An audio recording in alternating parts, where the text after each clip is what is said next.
Right, what we've got here is a device called a wheel lock. It's what was the predecessor of a flintlock back in the 1500s. And all this mechanism is there to, all it does is generate a spark.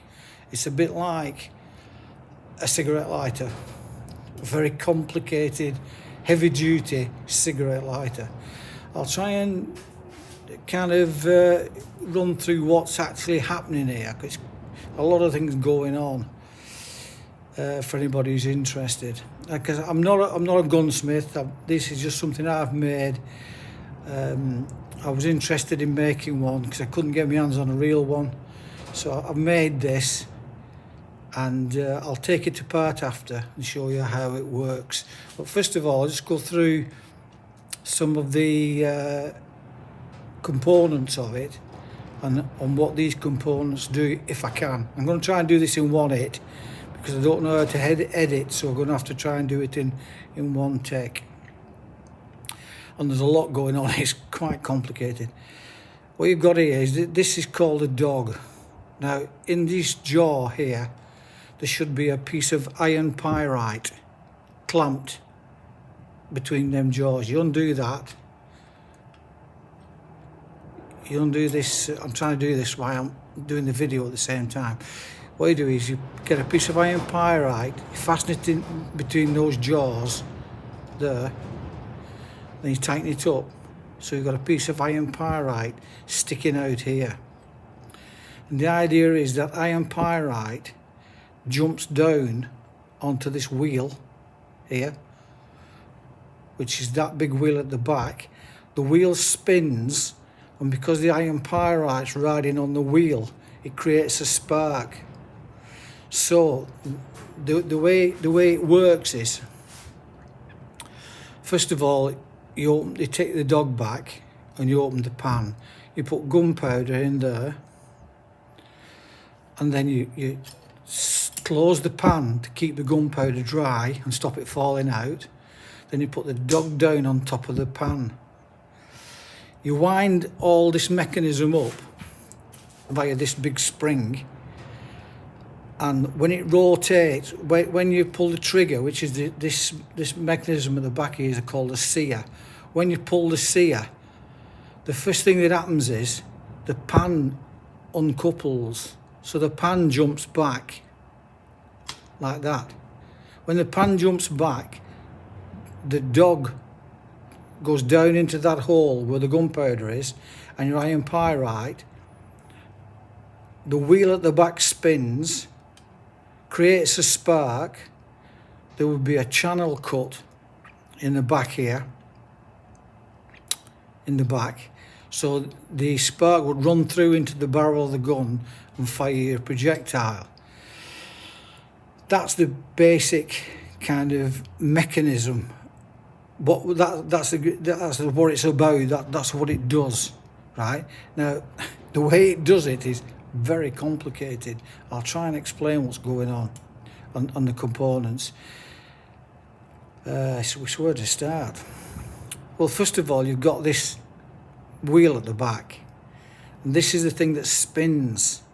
So to make it spin, you've got to wind it up. You've got to put it under pressure, and that's done by this big spring at the back and that link.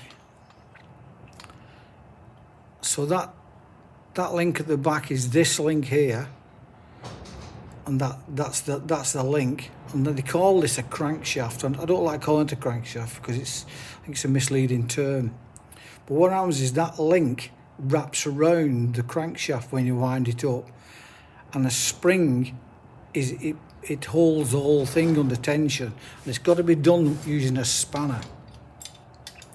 So this is the tool that you put on there. First of all, you take the dog back and open the pan, and as you wind this lever up, you see it pulls that chain up, wraps itself around the crankshaft. You see the spring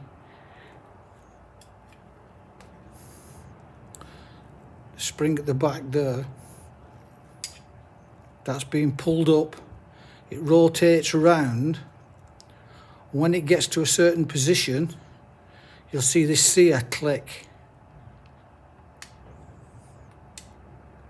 There, like that. Now what's happened is, this rocker here is held by this under spring tension at the bottom, and there's a little pin that goes through to the rotor at the back. Now that pin now is located, you can't actually see it here, but it's located in a slight hole in there, so it can't come back. Once it's gone in and the pin's located in the rotor, it's jammed that rotor in that position, which is now the firing position.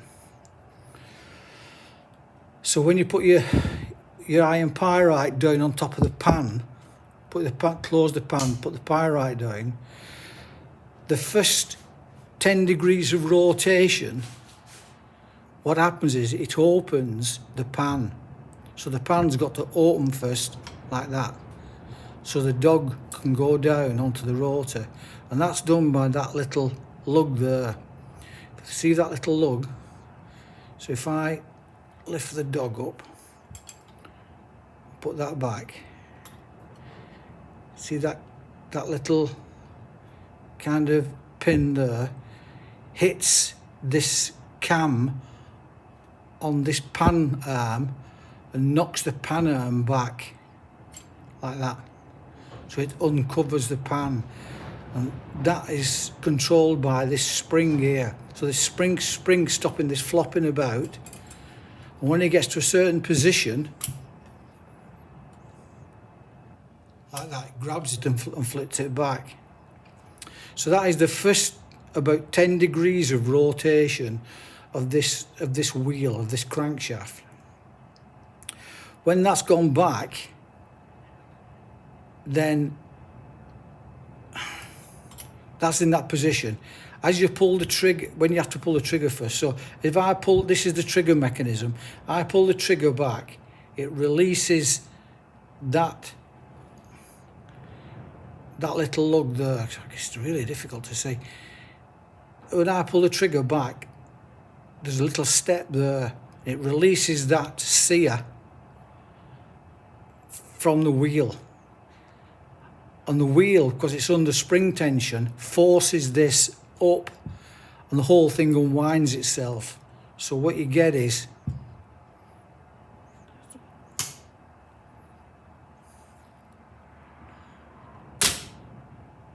that. It's really difficult, it's really complicated, it's difficult to see, but that's the way it works. Now what I'm going to do is try and take this apart, and then as I take it apart I can kind of show you what the individual components are. Now the idea is that I can take this apart using a screwdriver, one screwdriver. I might need a pair of pliers just to pull these pins out, but basically all this thing will come to pieces using a screwdriver.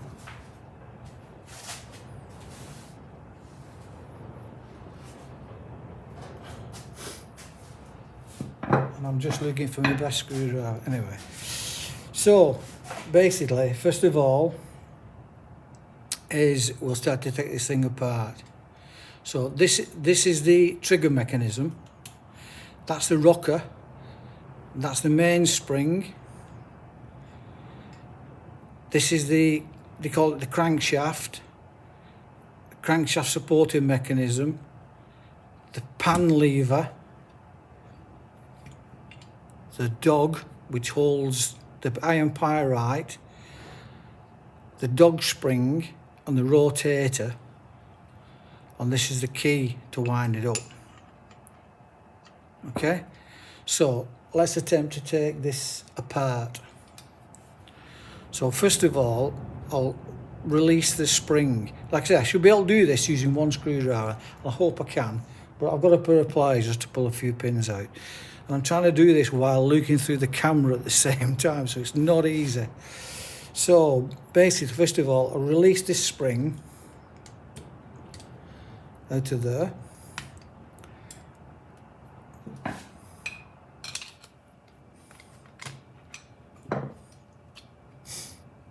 Okay, so that is the main spring. This is the spring that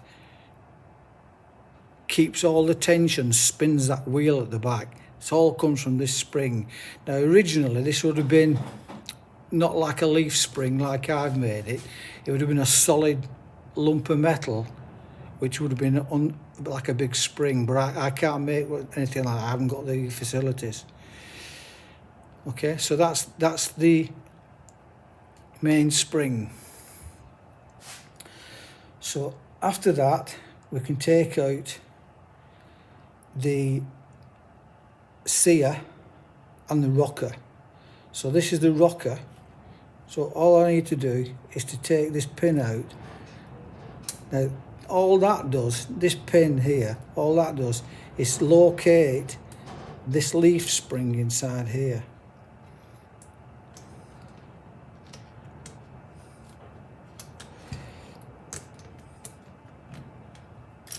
That. Oops, I lost it then. All that pin does is go through that little keeper, and it just goes in like, it doesn't actually do anything.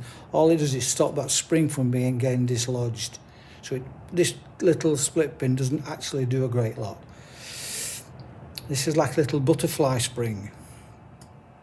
And what this does is the bottom of that spring there sits on the bottom of that foot and keeps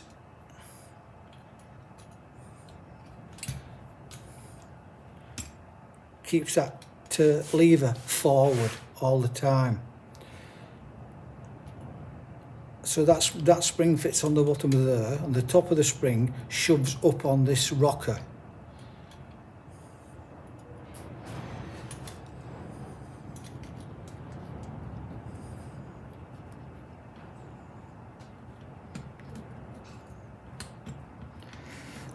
Like I said, I don't know if they were like this. They wouldn't have been like this in the medieval times. I don't know how they did it, but it wouldn't have been like this. Okay, so this is the sear, which basically is the trigger. It's not the trigger. This is not where your finger goes to pull it. There'll be another mechanism from the trigger, which when you pull the trigger, pulls that sear back. So this is the rocker. Again, it's held in by just one pin there.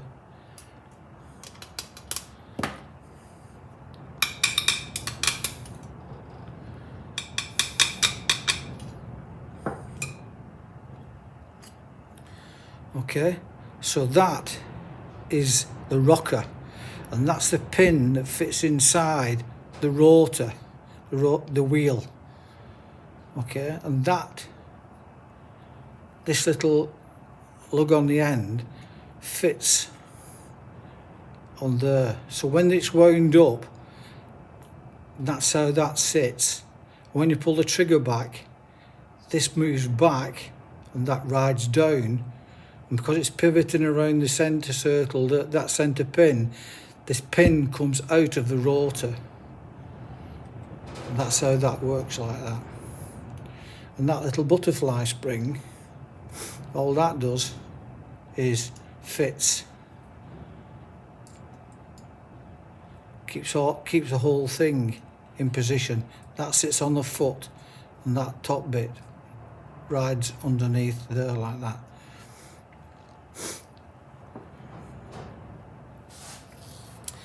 So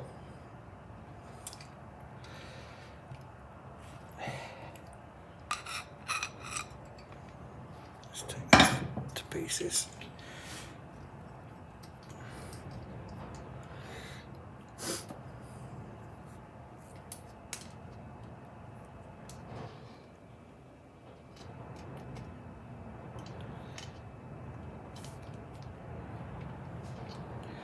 Can't see what I'm doing because I'm working at the back side of the camera. I Can't really see what I'm doing because I'm trying to look through the camera and work at the same time.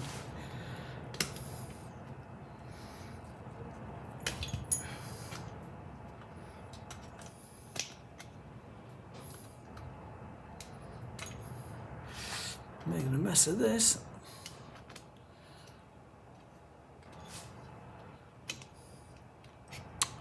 Made a mess of that.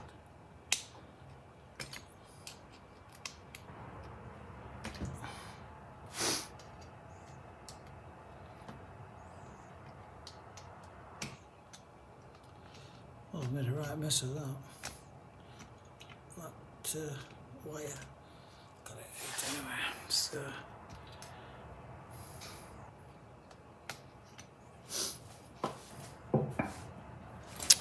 Okay, so we've got, there's only it's only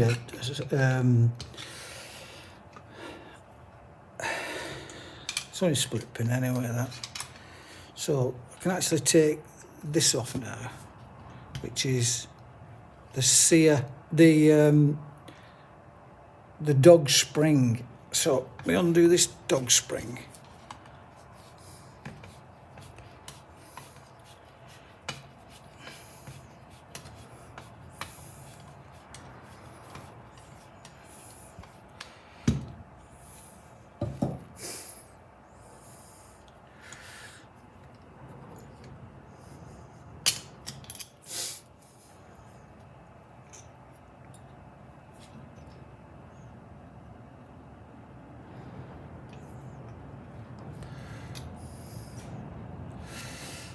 Right, this is they call it the dog, and what you do is you get iron pyrite and you clamp it between those jaws and you tighten it up at the top here. It's not a flint. Flint is too hard. It's iron pyrite. Never actually had any iron pyrite, but apparently it sparks very easily. When the iron pyrite rubs along that surface, it creates a spark, and that's what gives you ignition. So that's the dog.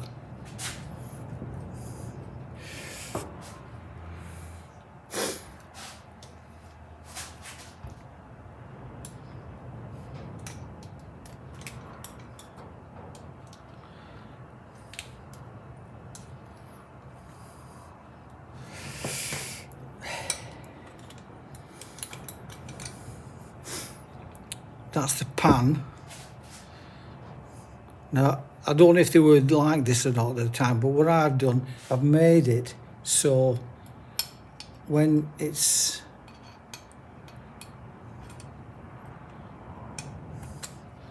in position, in that position it covers the hole for where the charging powder is, and there's like a little gap here where it goes into the stock.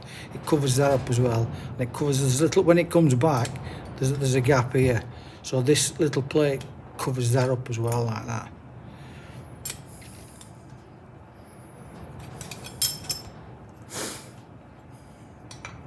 And this just pulls off. Screwdriver.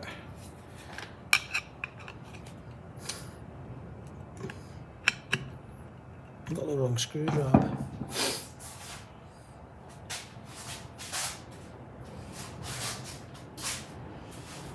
Oh, this is a better screwdriver. It's a better screwdriver. So this is the spring that holds the pan lever mechanism, so that holds that pan into position.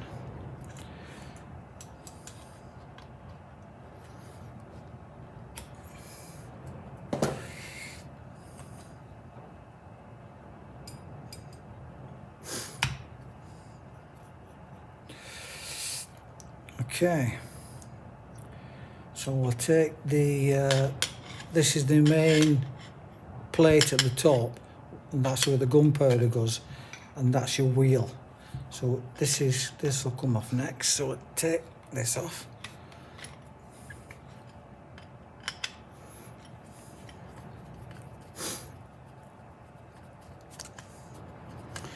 I guess it's difficult this because I'm looking round I'm looking at the back of the camera and working at the same time, and I can't see what I'm doing half the time.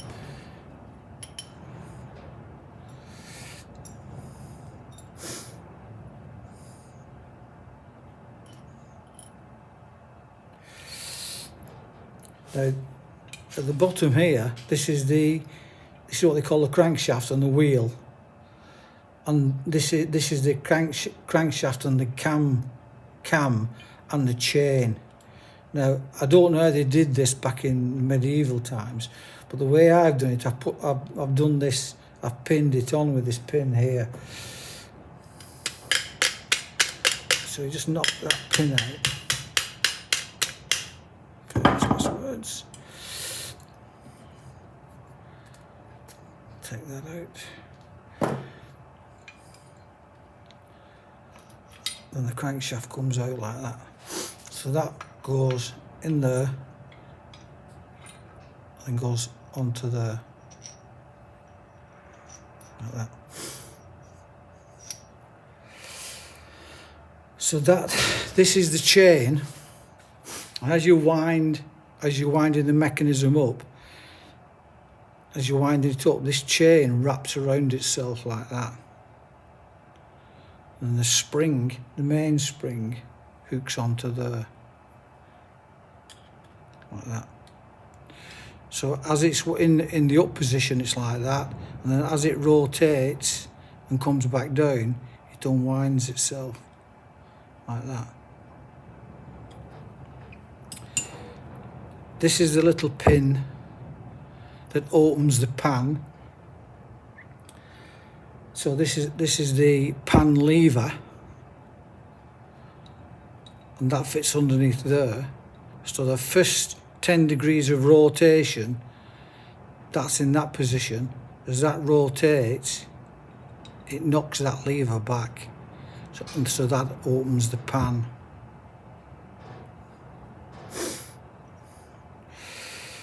This is the crankshaft, that's where the spanner goes. Where's my spanner gone? There we go. The spanner fits on there, and then you wind it up with the lever like that. And then this is the hole in the rotor, which is where your rocker pin goes. So this is the rocker pin. You notice it has a chamfer on it there, which is very important, that chamfer. And it's also very important with that chamfer there, because what happens is, as you rotate this pin goes like that. So once it's in that position, it's jammed. This can't undo. When you release the rocker, it releases the tension off this and it ramps out there. As this turns, it pushes the pin out. If it just had a hole and that went into a hole and this was under tremendous spring pressure, it would just jam. So it can't be like that. Once you take the pressure off this rocker, that ramp there, that spring tension has got to ramp that out and push that rocker out. If it doesn't work. So that ramp there is very important. It's very difficult to get right. You see, I've made a pudding of it once and I've welded it up and had a few goes at it, but that's quite difficult to get that working. So that's your rotor and if you like, crankshaft. Put that back there.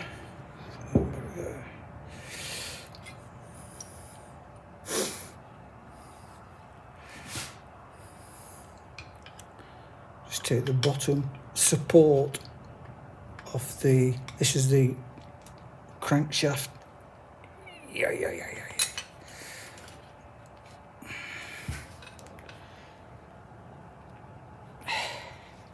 Just tighten up. This is just the crank support. And it's very important when all this is back together There's no tight spots on it. Everything's got to be loose. If you have anything tight or binding, the whole thing just jams up, nothing works. So it's quite important that everything's nice and free. It's actually better looser than tighter. I won't take these off. These are just, this at the back here holds the sear. The sear fits into there, like that, and the spring for the sear fits in there, and that holds that sear down, so that works like that.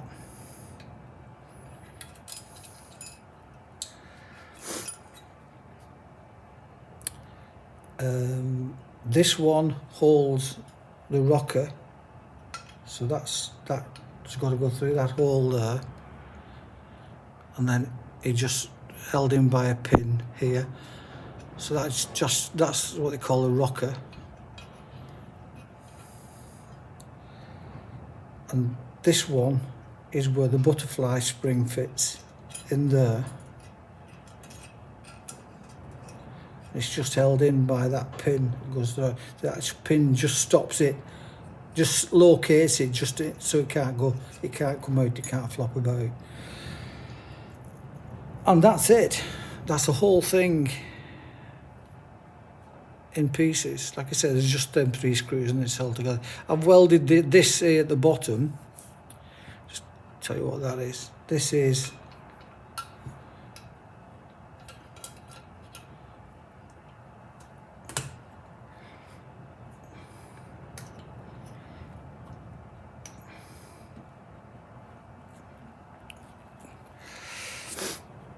all that does is stops the spring from slamming in the bottom of the gun itself, the stock. If you didn't have a stop there, this spring would just go down and bash the bottom out of the stock. So I've just welded a little keeper in there, so that when that spring's in the up position, like that, when it releases, it comes flying down. It's got to have something to stop it.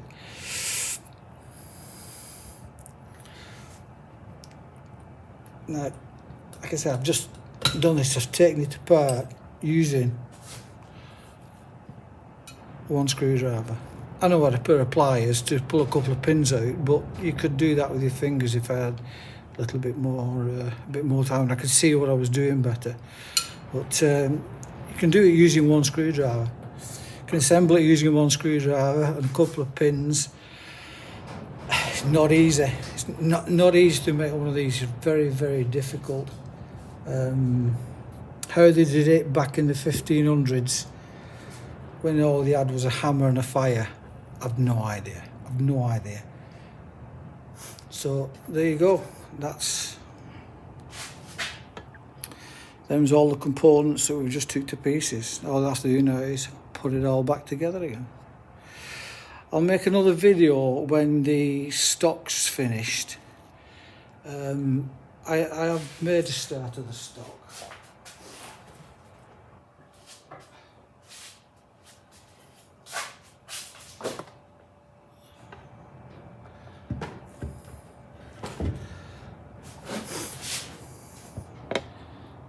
That's going to be the stock and the barrel, but it's not finished yet. So I've just done that for the time being, because it would be too long of a video to doing all one. But I've got another couple of weeks work on this yet. This has taken me about, I don't know, 200 hours work, something like that. Okay, so that's just all I wanted to do for today. Bye.